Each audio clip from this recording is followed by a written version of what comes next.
Deus é o nosso refúgio e fortaleza, socorro bem presente nas tribulações.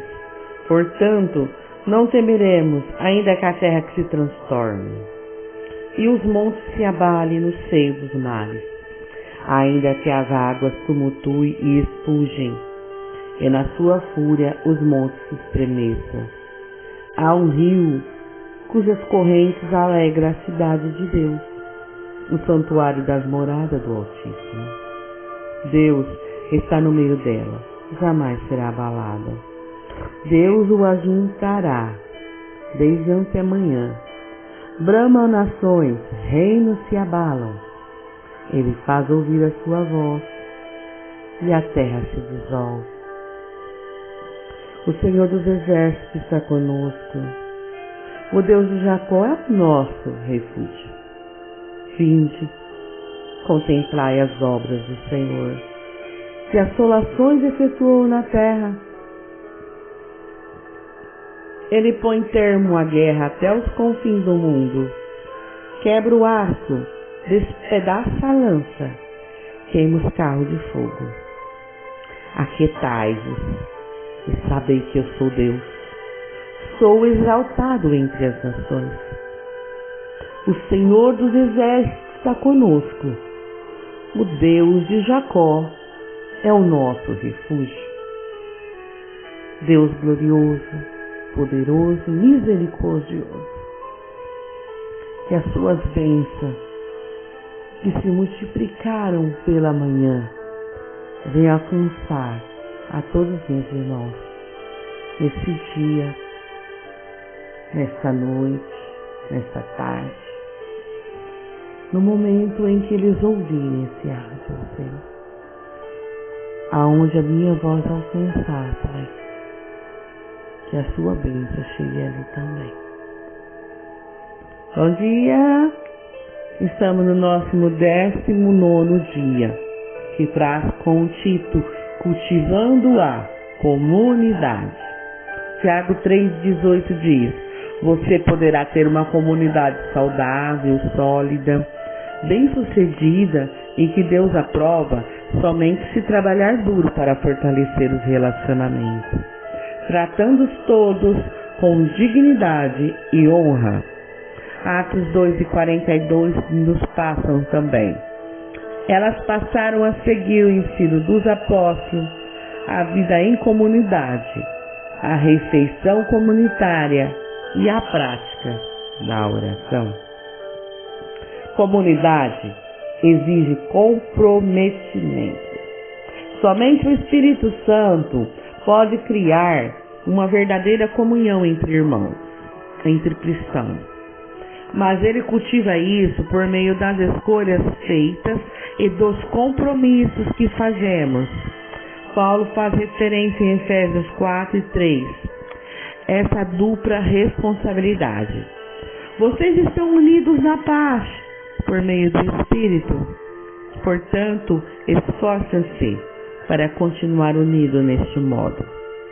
É necessário tanto o poder de Deus quanto o nosso esforço para gerar uma comunidade cristã amorosa. Infelizmente, muitos crescem em famílias com relacionamentos adversos. Por isso, carece das habilidades relacionais necessárias para experimentar a verdadeira comunhão.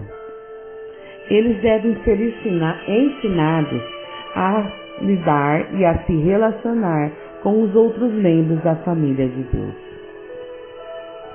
Felizmente, o Novo Testamento é repleto de instrução sobre a vida em comunidade, como afirma o apóstolo Paulo em 1 Timóteo 3:14 e 15. Para que vocês saibam como viver na família de Deus.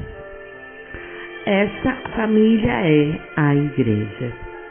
Se você está cansado de comunhão dissimulada e gostaria de cultivar uma comunidade amorosa e verdadeira em seu grupo, na classe de estudo ou na igreja, será necessário fazer alguma escolha difícil e assumir alguns riscos. A vida em comunidade exige sinceridade. Você deve cuidar para que a verdade seja dita, em amor, é claro, mesmo quando se sentir tentado a ignorar o problema ou evitar o assunto. Embora seja muito mais fácil permanecer em silêncio enquanto os outros à nossa volta prejudicam a si mesmos e outros com alguma prática pecaminosa, essa não é uma atitude de amor. São poucos os que podem contar com alguém que os ame o suficiente para dizer-lhe a verdade, mesmo quando machuca. Então, continua no caminho da autodestruição. Em geral, sabemos o que precisa ser dito a alguém, mas temores nos impedem de fazê-lo. A comunhão é sabotada pelo medo. Quando ninguém tem coragem de se manifestar, enquanto a vida de um membro desmorona. Efésios 4:15 nos traz assim: a Bíblia nos manda seguir a verdade em amor, porque não podemos viver na comunidade sem sinceridade. Salomão declara em Provérbios 24:26: a resposta sincera é sinal de uma amizade verdadeira. Às vezes, isso significa importar-se o suficiente para repreender aquele que estiver em pecado ou sendo tentado a pecar. Paulo aconselha os irmãos em Gálatas 6:1 e 2 e diz: irmãos e irmãs, se alguém em seu grupo comete algum erro, vocês que são espiritual devem procurar por essas pessoas e gentilmente ajudá-las a se corrigir. Muitas comunidades e grupos mantêm um relacionamento superficial por recear conflitos. Toda vez que uma questão delicada vem à tona, ela é imediatamente encoberta, a fim de preservar a falsa sensação de paz. O Senhor Panos Quente intervém e tenta aplacar os ânimos. O assunto nunca é resolvido e todos vivem com uma frustração encoberta. Todos sabem do problema, mas ninguém fala sobre ele abertamente. Isso cria um ambiente doentio de segredos e fofoca.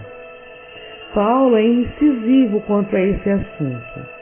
Essa nova vida traz mudança, chega de mentira, chega de fingimento. Falem a verdade. No corpo de Cristo estamos, antes de tudo, conectados um com os outros. Se você mente para alguém, está mentindo para si mesmo. Efésios 4:25. A verdadeira comunhão no casamento, na amizade ou na igreja depende da franqueza.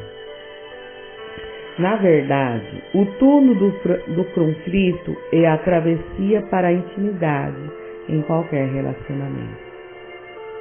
Até que os envolvidos se importem o suficiente para enfrentar e solucionar os obstáculos encobertos. Jamais estarão realmente próximos uns dos outros quando tratamos o conflito da maneira correta. Crescemos em intimidade um com os outros, pois enfrentamos e resolvemos nossa diferença. A Bíblia diz em Provérbios 28:23: a verdade é que as pessoas valorizam a sinceridade, mas que a bajulação. A franqueza, no entanto, não é uma licença para se dizer o que quer, onde quer e sempre que quiser. Não é grosseria. A Bíblia diz em Eclesiastes 8:6 assim: existe um tempo certo e um modo certo para fazer cada coisa. Palavras impensadas deixam feridas permanentes. Deus nos manda tratar os membros da igreja com o mesmo amor dedicado à nossa família. Nunca empregue palavras duras quando for corrigir um idoso, mas fale com ele como se fosse seu pai. Converse com os jovens como se fossem seus irmãos, e com as mulheres idosas como se fosse sua mãe, e com as jovens como se fossem suas irmãs. 1 Timóteo 5, do 1 ao 2. Lamentavelmente, milhares de comunidades foram destruídas por falta da honestidade. Paulo precisou repreender a igreja de Corinto pelo seu silêncio passivo ao permitir a imoralidade no meio deles. Visto que ninguém teve coragem de enfrentar o problema, ele então se pronunciou: vocês não podem apenas ficar olhando e esperar que tudo se resolva.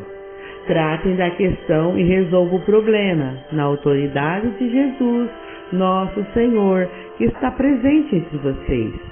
Submeta a conduta desses homens perante todos. A arrogância e a insensibilidade de vocês nessa questão me perturbam. Vocês trataram o caso como se nada fosse. Escrevi na minha carta anterior que vocês não devem se sentir à vontade com quem vive na promiscuidade. Não quis dizer também que vocês não devem ter nenhum tipo de relacionamento com a gente de fora da comunidade. O mesmo vale para os corruptos, de nenhum tipo, e para os religiosos impostores. Para não ter contato com esse tipo de gente, vocês teriam que sair do mundo. Mas estou dizendo que quando um amigo que alega ser cristão se comporta de modo pornusco ou corrupto, cheio de revolta contra Deus, ou contra os amigos, se embebedam ou se torna explorador, vocês não devem agir como se isso tudo fosse normal. Não pode simplesmente conviver com isso, como se fosse um comportamento aceitável. Não sou responsável por aquilo que os outros de fora fazem. Mas será que não temos nenhuma responsabilidade pelos que são da comunidade cristã? 1 Coríntios 5, do 3 ao 10. A vida em comunidade, ela exige humildade. A presunção, o convencimento e o orgulho obstinado destrói a comunhão mais rápido que qualquer outra coisa. O orgulho ergue muros entre as pessoas. A humildade constrói pontes. A humildade é um unguento que acalma e suaviza os relacionamentos. Por isso, a Bíblia diz em 1 Pedro 5:5, parte B: sejam todos humildes um com os outros. A vestimenta adequada à comunhão é a postura humilde. A continuação do versículo em 1 Pedro 5:5, parte B diz: porque Deus se opõe aos orgulhosos, mas concede graça aos humildes. Essa é a outra razão pela qual precisamos ser humildes. O orgulho impede a graça de Deus em nossa vida, da qual precisamos para crescer, ser transformados, curados e ajudar os outros. Recebemos a graça de Deus quando admitimos humildemente que precisamos dela. De acordo com a Bíblia, se nós portarmos com arrogância, vivemos em oposição a Deus. Essa é uma maneira tola e perigosa de se viver. Você pode desenvolver a humildade de várias maneiras práticas, admitindo sua fraqueza, sendo paciente com as fraquezas dos outros, estando aberto a demonstrações e pondo os outros em evidência. Paulo orienta em Romanos 12, 5 e 16, do 5 ao 16 assim: vivam em harmonia entre vocês. Não se comportem como se fosse superior a alguém. Antes, Alegre-se na companhia das pessoas comuns. E não pense que já sabem tudo. Aos cristãos de Filipos, aconselha: não façam por ambição egoísta ou por vaidade, mas humildemente considere os outros superiores a vocês mesmos. Cada um cuide não somente dos seus interesses, mas também dos interesses dos outros. Filipenses 2, do 3 ao 4. Humildade não é pensar menos de si mesmo, mas pensar menos em si mesmo. Humildade é pensar mais nos outros. Os humildes estão interessados apenas em servir aos demais, não pensam em si. A vida em comunidade exige cortesia. Somos corteses quando respeitamos as diferenças, quando temos consideração pelo sentimento um dos outros e quando somos pacientes com os que nos irritam. Romanos 15, do 1 ao 2 fala: é preciso carregar o peso de termos consideração para com as dúvidas e temores das outras pessoas. Paulo diz a Tito em 3:2 assim: o povo de Deus deve ser cortês e ter coração aberto. Em toda a igreja e em cada grupo há pelo menos uma pessoa difícil, e normalmente mais que uma. Essas pessoas podem ter carências emocionais, insegurança profunda, manivismo irritante e habilidades sociais escassas. Você pode chamá-las carentes de graça extra. Deus coloca essas pessoas em nosso meio, tanto para benefício delas quanto nosso. Elas são uma oportunidade para crescermos. É um teste para a comunhão. Será que conseguiremos amá-las como irmãos e irmãs, tratando-os com dignidade?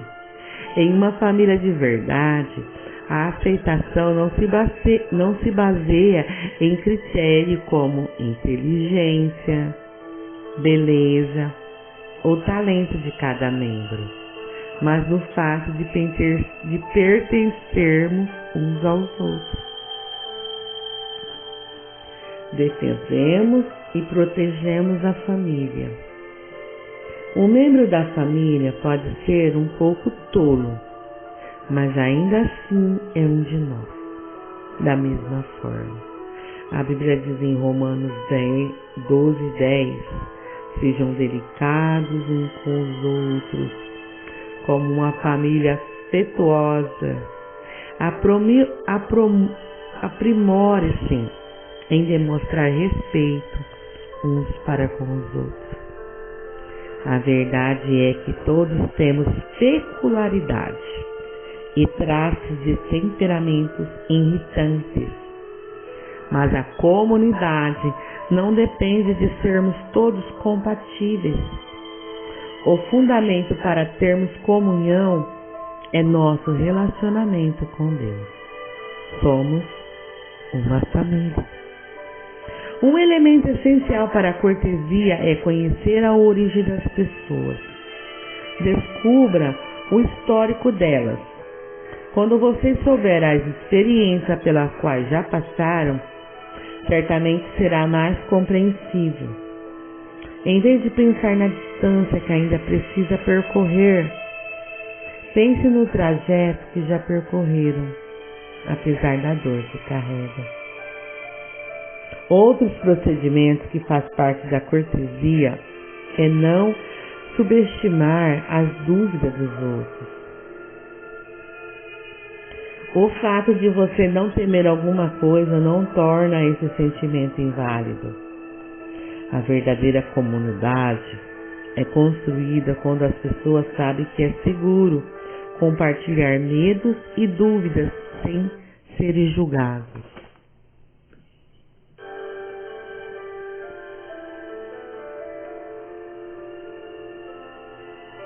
A vida em comunidade, ela exige sigilo. Somente em um ambiente seguro, onde existe acolhimento amável e sigiloso, as pessoas irão se abrir e compartilhar suas maiores mágoas, necessidades e seus erros. Sigilo não significa ficar em silêncio enquanto nosso irmão peca, mas saber que aquilo que for comentado no grupo ficará restrito ao grupo. É necessário conviver com isso e evitar a fofoca. Deus detesta a fofoca, principalmente quando maldosamente disfarçada de pedido de oração em favor de alguém. Deus diz em Provérbios 16 e 28, os maus provocam discussões e quem fala mal dos outros separa os maiores amigos. A fofoca sempre causa mágoa e discórdia, e isso destrói amizades. Deus deixa isso claro quando nos orienta a advertir os que causam dissensões entre cristãos, em Tito 3:10. Eles podem até deixar o grupo ou a igreja ao serem confrontados com ações que semeiam a discórdia. Contudo, a comunhão da igreja é mais importante que qualquer indivíduo. A vida em comunidade, ela exige constância. Você deve manter regular com seu grupo, a fim de se desenvolver a verdadeira comunhão. Relacionamentos exigem tempo. Hebreus 10:25 diz: não abandonemos, como alguns estão fazendo, o costume de assistir às nossas reuniões. Pelo contrário, animemos uns aos outros. Devemos desenvolver o hábito de nos reunir. Hábito é algo que você faz com frequência, não uma vez ou outra.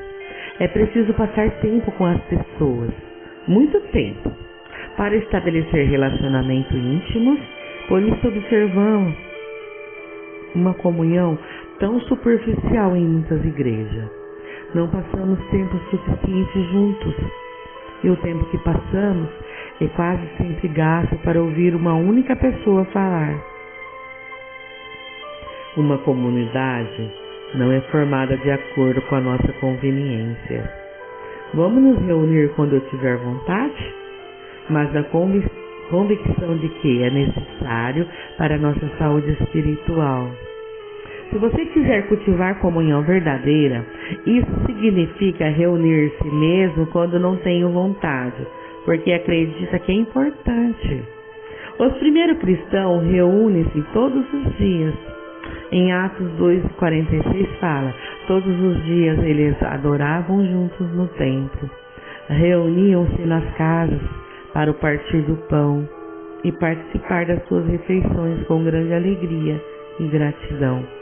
Viver em comunhão requer investimento de tempo. Se você é membro de um pequeno grupo ou de uma classe da escola dominical, recomendo que faça-se um pacto entre todos, no qual esteja incluindo as 9 características da comunhão bíblica. Compartilharemos nossos verdadeiros sentimentos, autenticidade. Incentivaremos uns aos outros, reciprocidade. Apoiaremos uns aos outros, compaixão. Perdoaremos uns aos outros, misericórdia. Falaremos a verdade com amor, sinceridade. Admitiremos nossas fraquezas, humildade. Respeitaremos nossas diferenças, cortesia. Não divulgaremos segredos alheios que são ditos em confiança, sigilo. E faremos do grupo uma prioridade, constância. Quando você olha a lista das características, fica evidente o motivo pela qual a comunhão de verdade é algo tão raro. Ter comunhão significa desistir dos nossos individualismo e independência para nos tornarmos interdependentes. Os benefícios de compartilhar a vida um com os outros, no entanto, são plenamente compensadores e nos preparam para o céu. Tema para a nossa reflexão: comunidade exige comprometimento. O versículo para nós memorizarmos hoje: nós compreendemos o que é amor quando descobrimos que Cristo deu sua vida por nós. Isso significa que temos de dar a nossa vida pelos outros fiéis. 1 João 3,16. A pergunta para meditar é: como eu poderia hoje ajudar meu grupo e minha igreja a desenvolver as características de uma comunidade verdadeira? Que a graça do Senhor, a comunhão do Espírito Santo continue com todos nesse dia. Amém? Fique com Deus e até a próxima.